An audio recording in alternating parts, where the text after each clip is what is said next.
After launching the C5 Aircross as their debut product in the Indian market, Citroen is now back with the promise of a bigger bang. That bang may come from the car that you see right here. It's the C3 subcompact SUV, or whether you call it a hatch, crossover hatch. We'll leave that to you. But in today's episode on HT Auto, we're in lovely, pleasant, monsoon-hit Goa to find out about this car that's being offered with 2 engine options, 2 transmission choices, and as you can see, multiple color choices as well. What is the Citroen C3 all about? Stay tuned.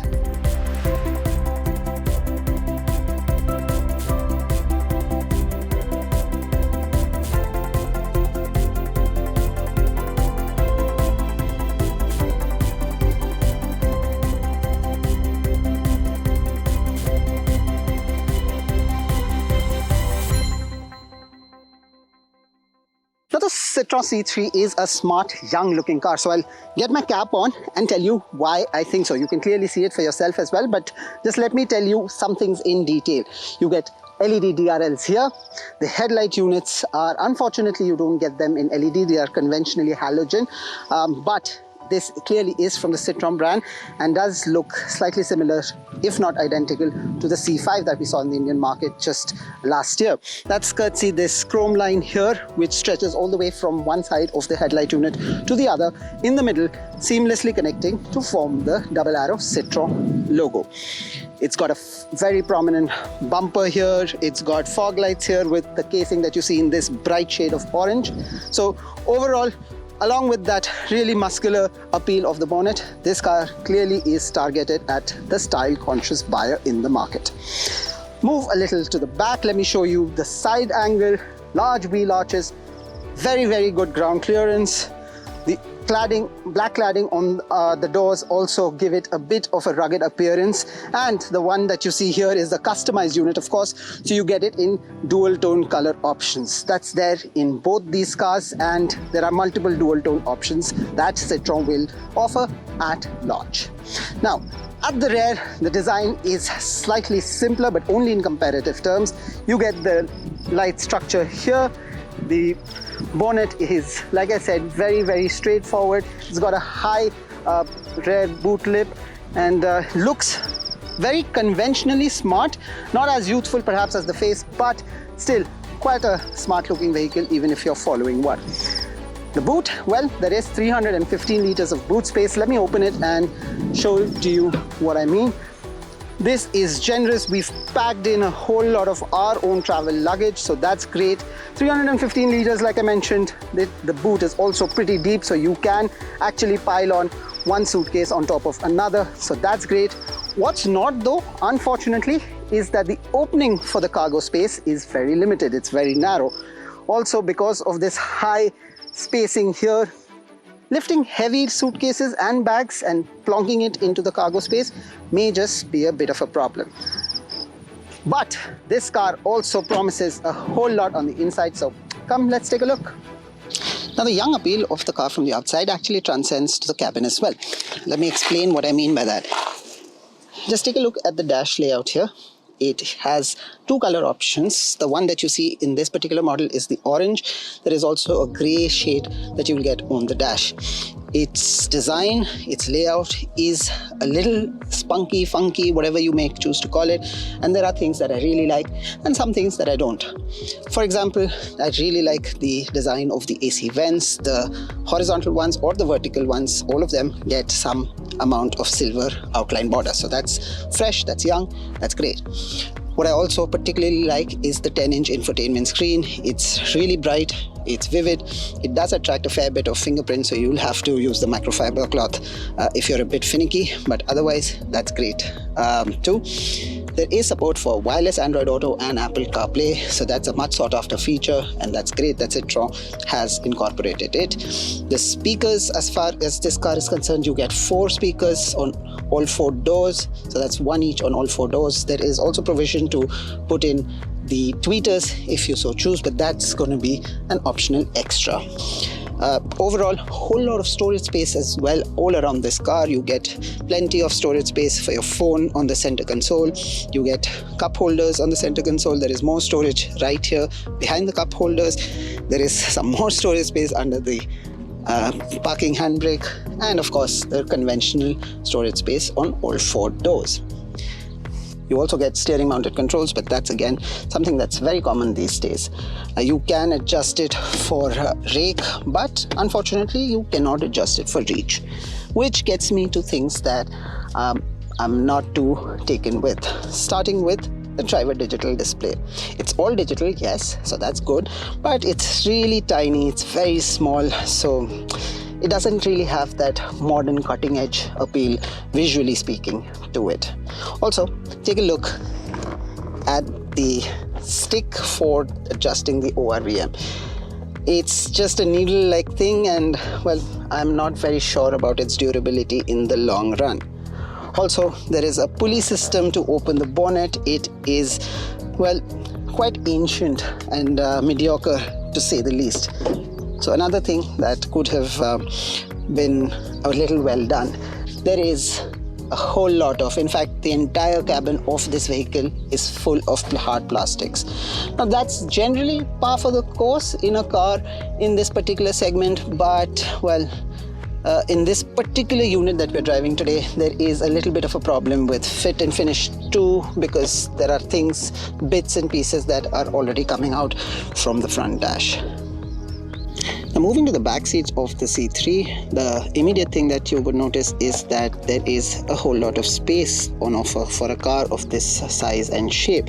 2,540 millimeters of wheelbase. That should and that ought to have translated into space, and that's great. So step in, and even though this seat is quite far back, I have generous amount of knee room, a decent amount of space for my feet. Although these seats are sitting on a rail, there is still a lot of space for my feet.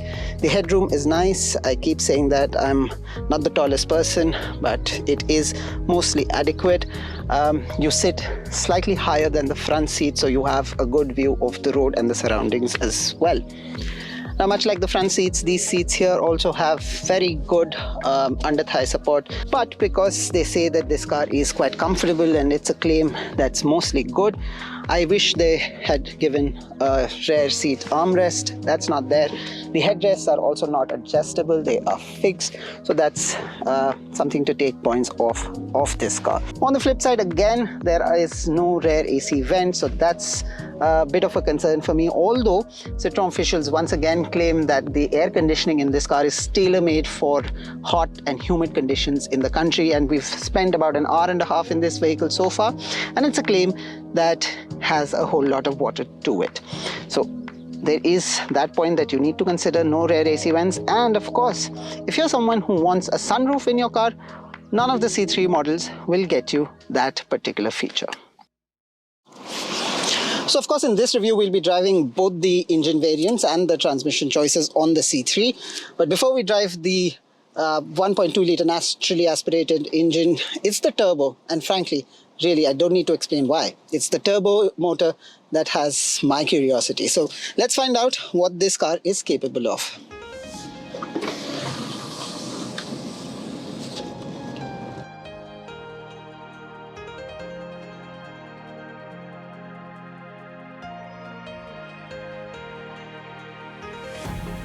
Now let me just get some of the numbers out of the way to begin with. This one, like I said, it's the 1.2 turbo. It comes mated with a 6-speed manual transmission. The other one comes with a 1.2 litre naturally aspirated engine, but with a 5-speed manual transmission. If you're someone in the market who's looking for a diesel car option, C3 is not your car. If you're also someone who is interested in an automatic, whether it's CVT or AT or torque converter or anything out there, C3 is not your car. That actually is quite a big drawback. It's a flaw, because Citroen, by not offering an automatic gearbox, is clearly ignoring a growing number of customers who prefer an automatic choice. On the positive side, the suspension immediately is the one to look out, watch out for. Right now I'm driving on a horrible stretch of road, and well, I've driven on this stretch with other cars as well that we've had the opportunity to drive here in Goa, and let me tell you, the C3 does a fantastic good job. It is really the suspension setup in this car is phenomenally. Let me stick my neck out and say that it's probably going to be much better than the rivals that it will go up against. It's not in the same category, of course, as the much more expensive C5 Aircross. So the flying carpet effect that we keep hearing Citroen say is not, well, exactly how it is. But the reason I'm going on and on about the suspension is because it is actually really far better than what any of the C3's rivals currently have on offer. The 1.2 litre turbo is also phenomenally good. It is powerful, it's punchy. There is 110 PS of power, but more importantly, more significantly, there is, wait for it, 190 Newton meters of torque on this car. And frankly, those are not just numbers, those are not just claims, those are not just bragging points. This car gets a move on with some great enthusiasm. The gear range ratio of the C3 is also really good, so you don't really need to change the gears, switch and hunt for the numbers, the right number very frequently, because this car gets a move on right from the 1200 RPM brand all the way to roughly the 2000 RPM band. Unfortunately, I don't have an RPM meter on the display screen here, but let me tell you for sure that this car has quite a lot of pulling power. So out on open highway roads, this car should be able to make all the overtaking moves that you want to make. The C3 is definitely a very eager and very enthusiastic car. The turbo engine does make some noise, but the great thing is that the noise is only on the outside. On the inside, the cabin, very well insulated. The NVH levels are really good. So unless I open the window here, I'm not going to hear the groan and perhaps a little bit of strain from the engine under the hood. Even the road noise is very well controlled, and that really adds to the finesse of this C3. Very French-like, if I may say so, and that's going to appeal to many discerning buyers. But I have said a whole lot about this engine.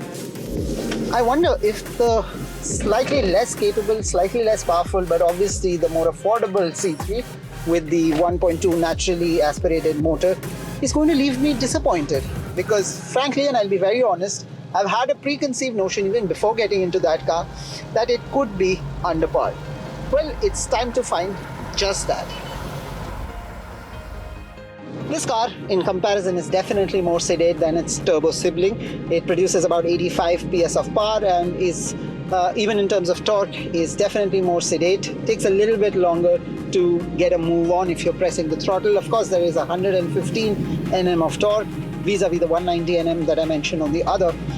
But the biggest question, of course, was in my mind, is this car going to be under par? The answer, the unequivocal answer to that is no.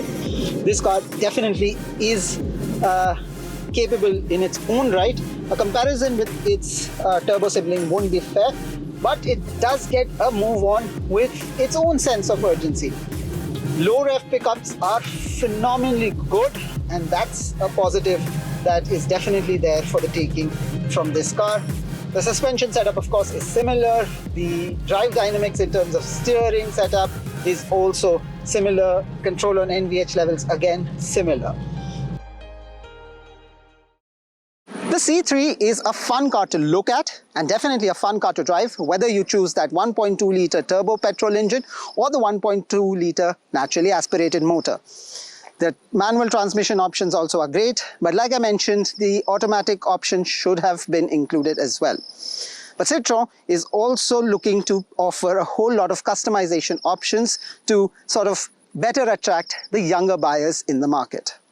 The key, though, will be on the pricing.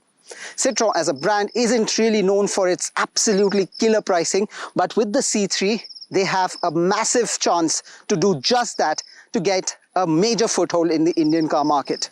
This is a confident car, but what do you think about it? Do let us know. In this episode, that's all the time we have. Thank you for watching.